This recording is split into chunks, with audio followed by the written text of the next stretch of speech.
Steve from Yahoo out here. We're getting ready for UFC 116, and visitor to town, but a familiar face. But he's back with UFC. Finally back. There you go, SETH PETRUZELLI. You know, I wanted to do a little service for, I don't know what community, because I don't know if you have a label, but I was telling you, you can literally search online, and because of the goofy pictures you took in the past, it actually says bisexual SETH PETRUZELLI. That's the label, bisexual SETH PETRUZELLI. Well, for everyone that wants to know, I'm not. I'm a very heterosexual male. I just like to have fun, guys. It's all in fun. You know, the MMA world is so serious and so uptight and such a testosterone-driven thing that I just like to have fun, goof around. And I don't really talking about past pictures because there's present pictures too. I'm sure that are out there. Yeah, definitely. So why are you comfortable doing that, you know, goofing around doing the frat house stuff versus other guys? Because we had some fights like the last couple of months where guys start going off on each other, homophobic stuff. Then you got like gay groups coming out getting all pissed. You're right, it is like a kind of an uptight deal. Right. I don't know, man. You think with this day and age, you know, we should be past all that stuff, you know? I mean, even if I was, I'm not. But even if I was, I mean, would that be such a big deal? I mean, what is the big deal about it? You know, I mean, it probably would be a big deal. Yeah. So I'm not. But still, I mean, it's just, I guess because of the sport that we do. Like I said, it's such a manly sport that it's just weird to have a feminine type person in the sport. I'm not feminine by any means. I just like to goof off and have a good time. You know. Yeah. So I do trim my nails, shave my body, and wax my eyebrows if that's feminine. But that's about it. Yeah, but I think lots of guys do that. And you're not from New Jersey, though. You do that down in Florida, too, right? So you're not a Jersey Shore guy? I am Italian, but I'm from Florida, so it's okay. You put a little classified out on Twitter. You need a midget. I don't want you to go into what is involved here, but have you found a midget in Vegas yet? I found one person. Well, actually, I found three. One is on the Warped Tour right now. One is a little taller than what I need. He's 4'11". I'm looking for, not to be... You know, I'm trying to be PC, a little person. So me saying midget's really bad. I'm sorry. Well, I've gotten in trouble for that before. No, there was this midget stripper who used to work in town, and we did a radio show over there, and she was livid because on the way over listening to the show, we kept saying midget. She's like, little person, little person. See, that's the thing too. The guy that I have is cool with saying midget. He's like, listen, I'm a midget. What's the big deal? You know, stop being so. You know, that's what they're midgets. I mean, they're smaller people. They're little people. I don't know. That's what they are. But I found a guy. I'm not giving anything away what I'm going to do yet, but, I mean, come on, guys, it's a midget. No matter what I do, it should be funny. Oh, that's good stuff. No, because you guys gave away the Who Let the Dogs Out. You gave away the Hulk Hogan at some point. This one's tough. We're going to have to brainstorm this week to see if we can figure it out. Yeah, I mean, midgets you can do so many different things with. So, I mean, they're nature's little punchlines. There you go. See, now that right there, that's going to get you. I'm sorry, I'm joking. In some trouble. All right, you also, I'm assuming you're gonna maybe this will be part of it. You have a new sponsor. Is this before? Can it be right before the event? You have the gun store on board? Yeah, I have the gun store on board, which is awesome. And I went out there yesterday, shot some guns, dude. A blast. I've never shot a gun in my life. I'm 30 years old, never shot a gun. And honestly, he saw the targets that I shot, and all mine were like condensed in one little circle. It was awesome, like almost right on target. So I think I'm a natural, you know. I think you're dangerous, so you can beat the crap out of people and kill them if you want. I'm gonna wear a sidearm into the cage one day. I swear. I mean, you were around for what was it, season 2 of The Ultimate Fighter? Season 2, yeah. Season 2 of The Ultimate Fighter. So I mean, literally, it's like those of us who've been around are like, oh, great, Seth's back. Right. There's fans now who they're like, he's the guy who crawls on the ground as the dog, and is like Lady Elizabeth for Hulk Hogan, Tom Lawler. Lady Elizabeth. Yeah, I mean, I guess so. You're right. That was 4 years ago. It's kind of crazy to think that. Season 2, and then Kimbo was 2008, so that was 2 years ago. So the fairly new audience don't know who I am, so they'll know soon enough, though. Trust me. How big a deal is it being on the outside?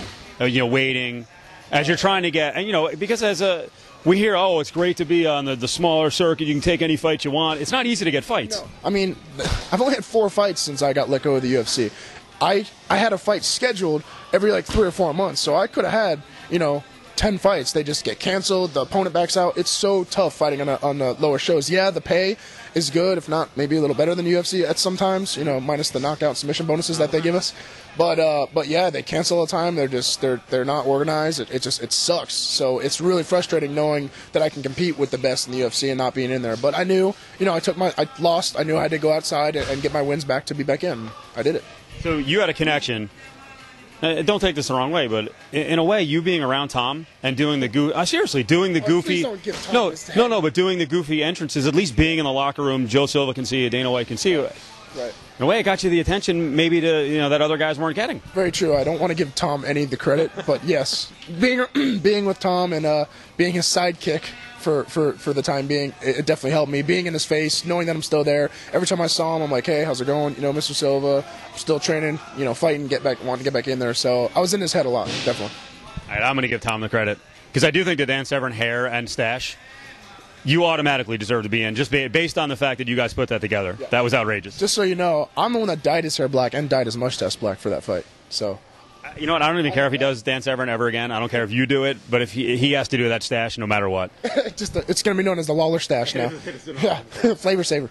On a more serious note, go back to Kimbo, the Kimbo fight, right?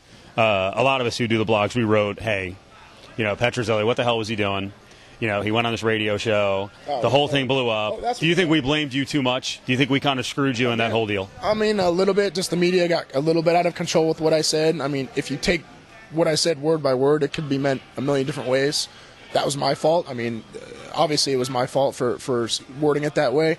But to be honest with you, everyone knew that, or the people that needed to know knew that the organization was in debt, like $55 million before I even stepped in the ring.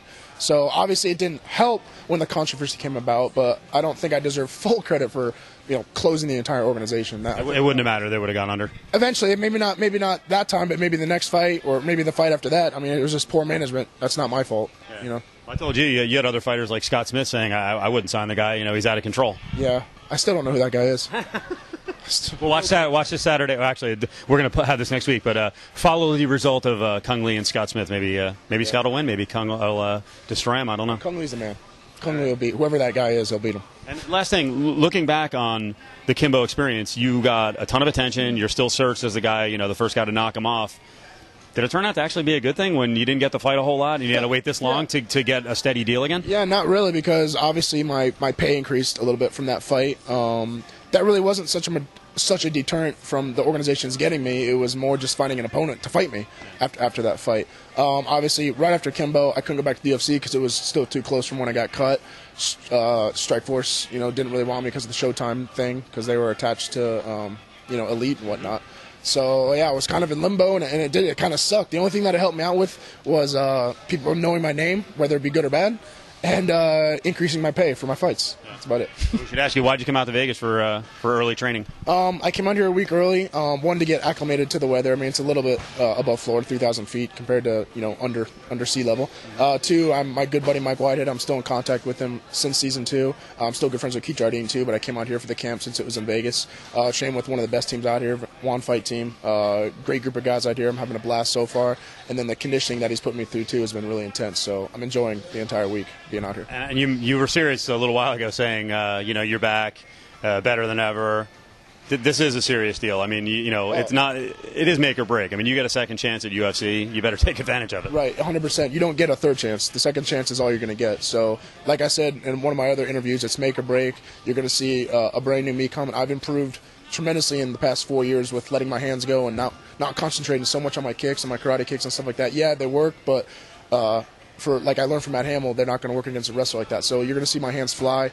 They worked for me the last 4 fights, first round TKOs, so I'm going to let them go this fight too.